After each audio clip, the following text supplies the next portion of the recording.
Okay, we are back with the TheDomCast, episode 9. Playoff season has begun. I am actually recording this pretty much in the middle of the Warriors-Clippers game because I think that's going to be the only uninteresting game of the day.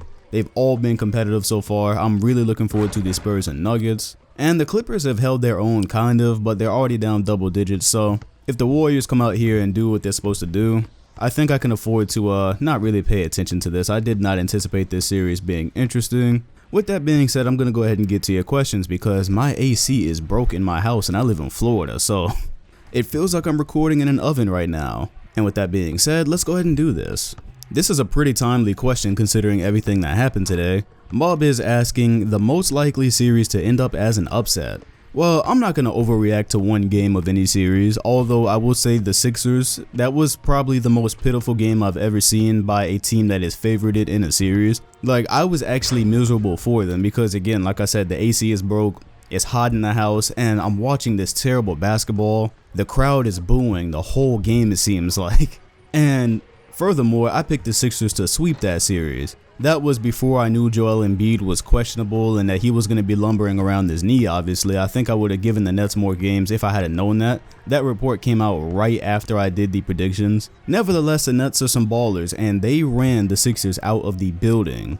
I've never seen a team just manhandled that way by a team that they're clearly better than. So if you're asking me what is the most likely upset, I think it would, if it happened. I'm not calling that it's going to be an upset, but if there was one, the Nets and Sixers would not surprise me. There's just a couple of things going on. Like I said, Embiid is clearly not right. And that sucks because you kind of saw the wheels coming apart as the season was ending.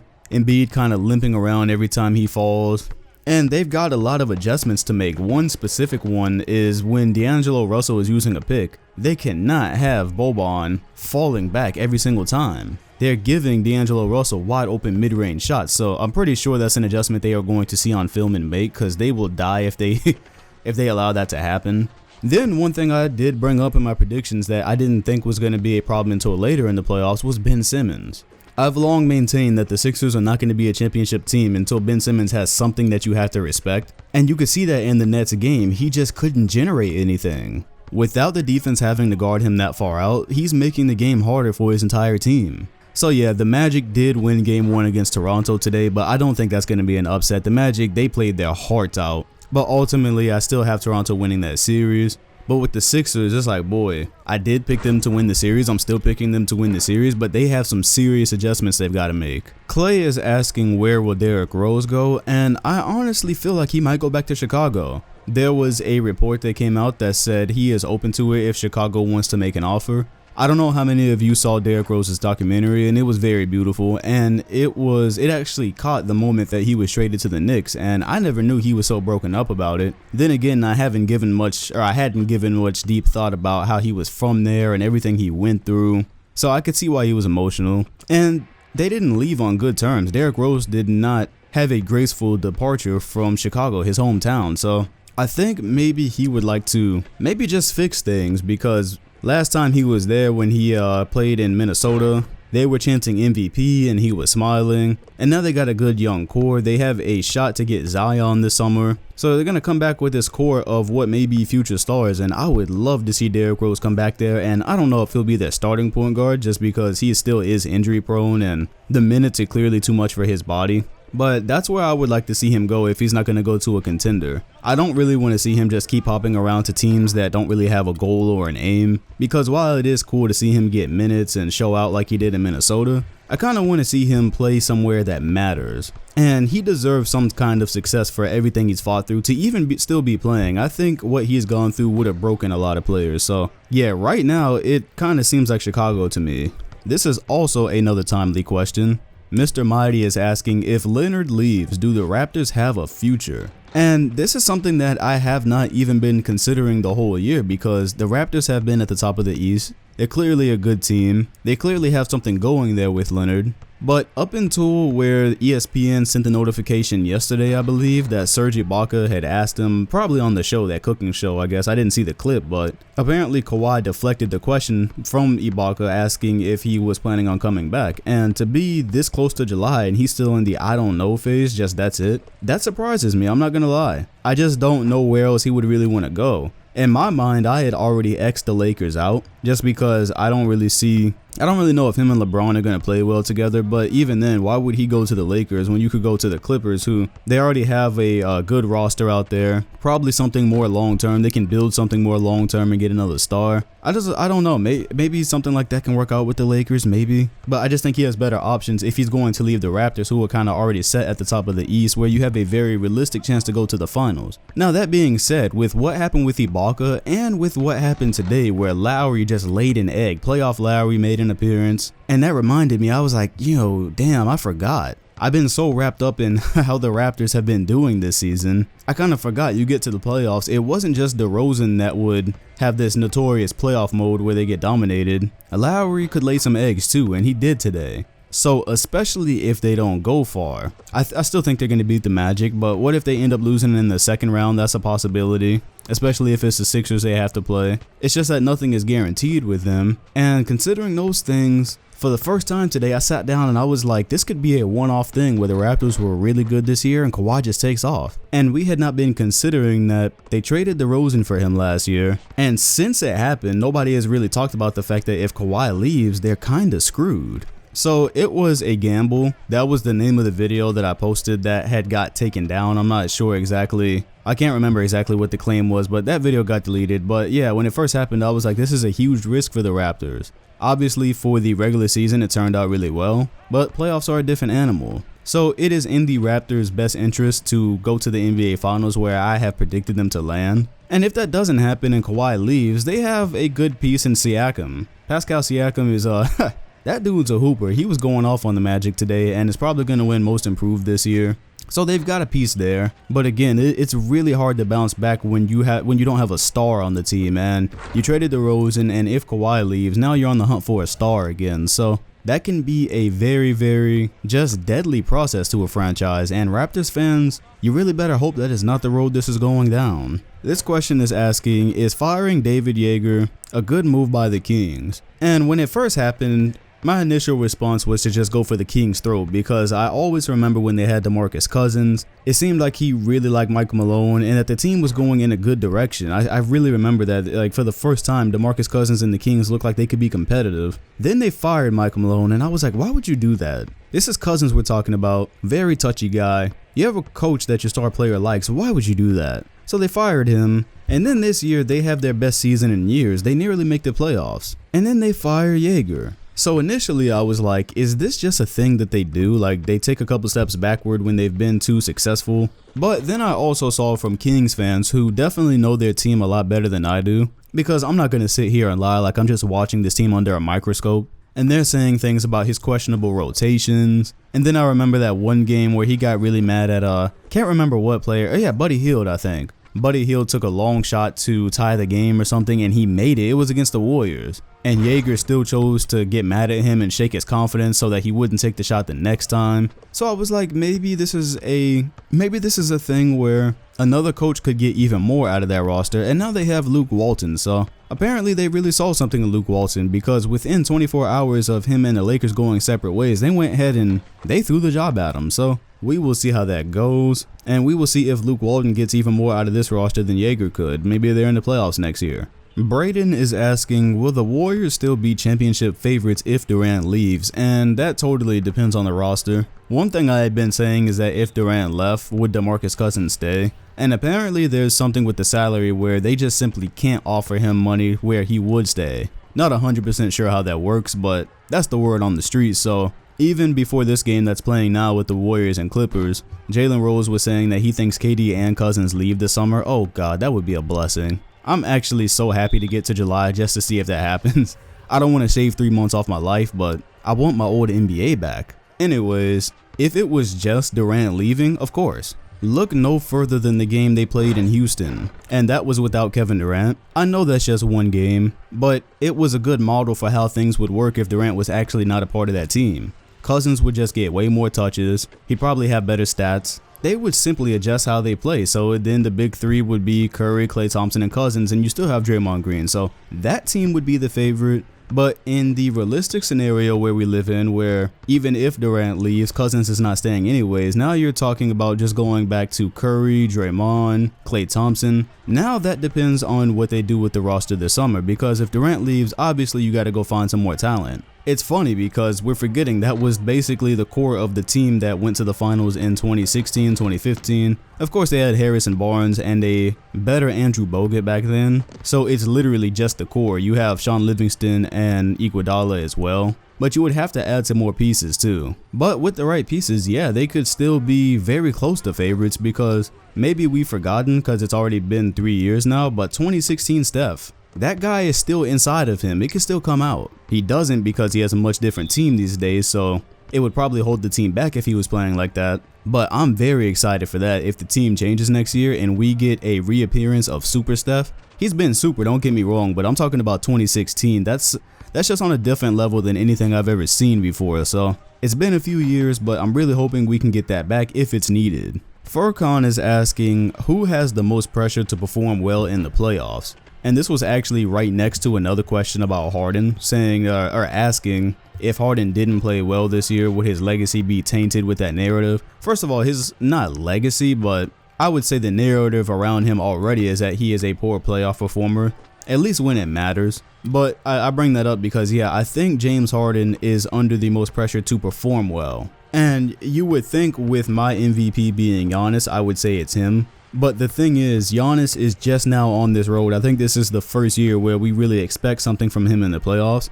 Whereas Harden, he's got years in now. He did not perform well in the one NBA Finals that he went to. You had the 2017 fiasco when Kawhi Leonard did not play and they still ended up getting blown out by the Spurs in an elimination game. You've got last year when they had 2 chances to close out the Warriors and could not do it despite being up double digits. So now we're at a point where, look, I don't think anybody should fairly expect that the Rockets are going to eliminate the Warriors. But Harden, I think, is under the most pressure to perform well, especially after the bar he set this season. First player to average 36 points and 7 assists. Don't quote me on that. It's very close to that number. But if you follow that up with what people will perceive to be choking, you get in a series with the Warriors and you just don't play well at all, then I think what you do in the regular season really starts to lose even more steam, because he can come back and be dominant next year and people are going to say the same thing. Oh, wait till the playoffs. And of course, there's already a narrative going around that he's been robbed for MVP because people have seen a spreadsheet of what the voting will be, and it looks like Giannis is going to get the MVP, so it's going to be a whole thing about him getting robbed. And to solidify that as well, I think he really needs to have a dominant playoff performance, whether they make it to the finals or not. Chris is asking something that I was actually thinking about. He says, would the Pacers be favored over Boston if Oladipo was healthy? And I was thinking about that because of how disappointing and strange this season was. The fact we did not even win 50 games, that just physically bothers me. I get physically bothered when I think about the Celtics roster on paper and think we did not even win 50 games, and I have to think about us trying to make a deep playoff run as a 49-win team. Of course, that's not a deal breaker or anything, but it just sounds so bad. Anyways, we drew Indy in the first round. We kind of knew that was going to happen for quite some time. So yeah, I've been secretly wondering too. I was like, I'm happy we got Indiana. That's who I wanted. I did not want to slide up to third and have to deal with somebody else like the Nets, thank God. I wanted the starless team because I know in the playoffs, the teams that are going to do the best are the ones that have that playoff star. Well, Oladipo was that playoff star. And people are already looking at Boston, which I don't agree by the way, but people are already looking and saying, oh, Indy's going to take them to 6 or 7 games. There's even some out there that think Indy would win. I don't think that's going to happen. I will stick to that. I'll die on that hill. But if they had Oladipo,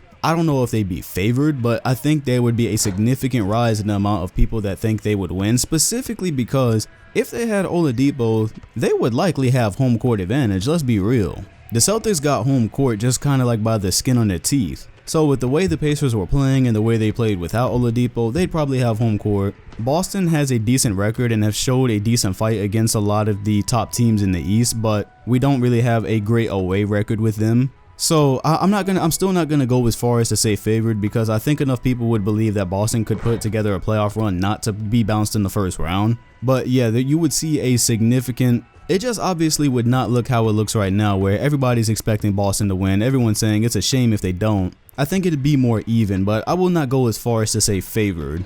I would still pick Boston in that series. Eric is asking, are LeBron's days of winning championships over after Magic Johnson stepping down? I don't know if Magic was the deal breaker with that. Him stepping down was the deal breaker. I kind of figured that they were over anyways. But with Magic stepping down, you do have to think there's something underlying there where maybe the Lakers really weren't getting anybody this summer, anybody that was going to make a big enough difference. I'm not sure like what Magic's split was on why he left. Is it more so that he wanted to go do something else, or more so that he could clearly see there was no path to success and that's why he bailed? I kind of think it's some mixture of both. But with LeBron winning championships on the Lakers, they're really fighting an uphill battle right now, because with all this upheaval and toxicity within the organization and the injuries that happen, all this is bumping shoulders with free agency. April and July are not that far apart, especially mid-April and July 1st, not that far apart at all. And so now you'll essentially be asking top free agents this summer to come join LeBron James, who just had his first major injury,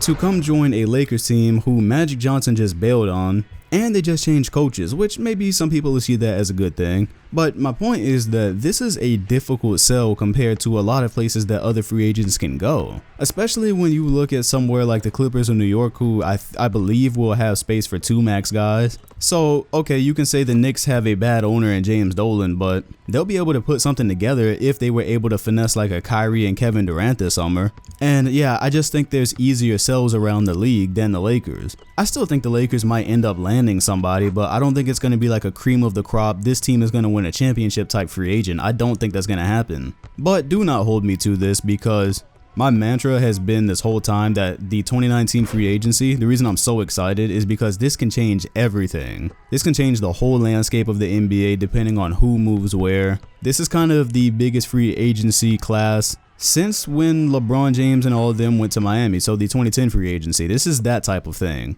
Maybe not as many stars, because that year basically every star in the NBA was a free agent, but this year it has more to do with like, yeah, you have some big stars, but in some really important places too, like Kevin Durant. He kind of holds the key to this whole thing. So yeah, I think it's really uphill with LeBron James winning any more championships now. Oh, this is so easy. Sonny is asking, whose career has social media ruined or gave them a bad name? Oh God, so easy. Carmelo Anthony. Social media, actually, and it's in the process of doing the same to Paul Pierce. So let's take those two, Paul Pierce and Carmelo Anthony. First of all, Melo has not been the lead guy on a playoff team since the year 2013. That was when he was on the Knicks and they lost to the Pacers in the second round. Made it last year with the Thunder. Of course, the thing there is he was washed by that point. He was way more washed than I actually knew, because if you go back and watch my prediction video, I actually thought he still had some left in the tank and he just didn't. So, but think about how many new people have started watching the NBA since the last time Melo was a lead guy in meaningful basketball. That's 6 whole years. So people that have joined in that time may have not even watched even the tail end of his best days with New York. So we're not even talking about the Nuggets days where he was giving everybody's favorite player buckets, back when he was taking Kobe Bryant's Lakers to 6 games, I believe, in the conference finals. People don't remember that Melo at all. And so if you don't remember him and all you've seen is this guy that failed to make the playoffs with the Knicks, he stayed there because of money, and everything you know about him is basically negative, yeah, he's definitely been out of like the top guy spotlight long enough for social media to completely ruin his name, to the point that people think he's a complete scrub, and that not even just that he's a scrub right now, but people are going way back. They just don't believe he was ever that good. They just think, oh yeah, so what, he scored a lot, so what? People, I watched Carmelo Anthony's prime, alright? Back when Melo and CP3 were talking about joining up with Stoudemire in New York, that was big. That was like Miami Heat big. Melo was good enough that back then we thought if that was going to happen, New York would be pretty much the same type of powerhouse that the Miami Heat was, okay? So don't get it twisted. Maybe you didn't live through it and now you've heard all these things and his name is tainted in your eyes, okay, but just do not get it twisted. Melo was that guy and social media has completely destroyed his name. And then there's Pierce right now, who I'm not sure if social media has destroyed his name as much as Melo, but he's kind of turned into a meme. A lot of it is his own doing. He picked a really bad fight by trying to compare himself to Dwayne Wade, especially during his farewell tour. Like, he would have gotten roasted at any point, but he did it right as Wade was at the end of the farewell tour. So he had the Brooklyn Nets the crowd chanting, "Paul Pierce sucks" in Wade's last game, and oh, it was brutal. Yeah, people are now perusing through his career and saying, well, what did you do without a super team? And Going through all that, look, Pierce was a dog too, okay? Definitely not better than Wade, but Pierce held his own in an era where there were a lot of good perimeter guys. Talking Tracy McGrady, Dwayne Wade, Carmelo, LeBron, Kobe. Look, I get it, he was not those guys, but he was able to carve out a good enough name in those guys' era that he was not forgotten. But yeah, social media is eating him up right now. Paul Pierce slander is at an all-time high, and another few years of this and people really may not remember he was that good. And it's easier with him than Melo. The reason being, again, Pierce was not like that type of level. He was not like the Wade. He was never the best player in the NBA. So it's very easy to look at him and say, oh, what did you do? Especially if it's just social media talk. Yeah, he's getting slandered to hell. Riz is asking, who in the league today do you think realistically can crack the top 10 all-time list? Off the top of my head, LeBron James, he's already in the top 10, so he wouldn't have to crack it. He's already there. But after him, I would say Steph Curry and Kevin Durant. I really think that they can. Not that they have, but that they can, because they're already close enough and they have a lot of basketball left. Kevin Durant specifically, if he decides to leave this summer and go try to win a championship somewhere else, and especially if he succeeds at that goal, and it would probably be after he's won another championship here, so that would be his third title with Golden State. He goes and wins one elsewhere. He's already probably on the top 10 list, or yeah, he's definitely on the top 10 list of most skilled players to ever play this game. Yeah, Durant has that opportunity. He has the opportunity, even if people don't like to hear it, because his talent alone brings him very far. Just the fact that he's the size that he is, being able to play how he plays, that alone, if you're just talking about pure talent, already has him very, very high up on that list. And then again, yes, Curry, greatest shooter of all time, revolutionized it. He's going to have the championships as well, the MVPs. All he's got to keep doing is just keep going on the road he's going. Possibly win one without Kevin Durant, that would really help. I can't remember which video I discussed recently with this, but I was just saying that go win a title that people can't question. People question 2015, they're going to question every title he won with Durant and the super team, so he goes and wins one that people can't say anything about. That will really, really help him, on top of everything else he's already done. And finally, Jasmine is asking, why do top tier star players avoid going to the Spurs? It seems the best way to become a champion. Yeah, that's a good question that I haven't really thought about, because Kevin Durant had the chance to do so in 2016. He actually took a meeting with them. And you would think so, right? Like, this team has been the staple of consistency, always in the playoffs, always at or around 50 wins. More often than not, they're seen as a contender, so why would nobody just go there? Well, I think it has a lot to do with, first of all, for a very large portion of this era we've been witnessing, the Popovich era, they've kind of already had everything built out, and they kind of do this through the draft as well. So, like, they had David Robinson, then they drafted Tim Duncan,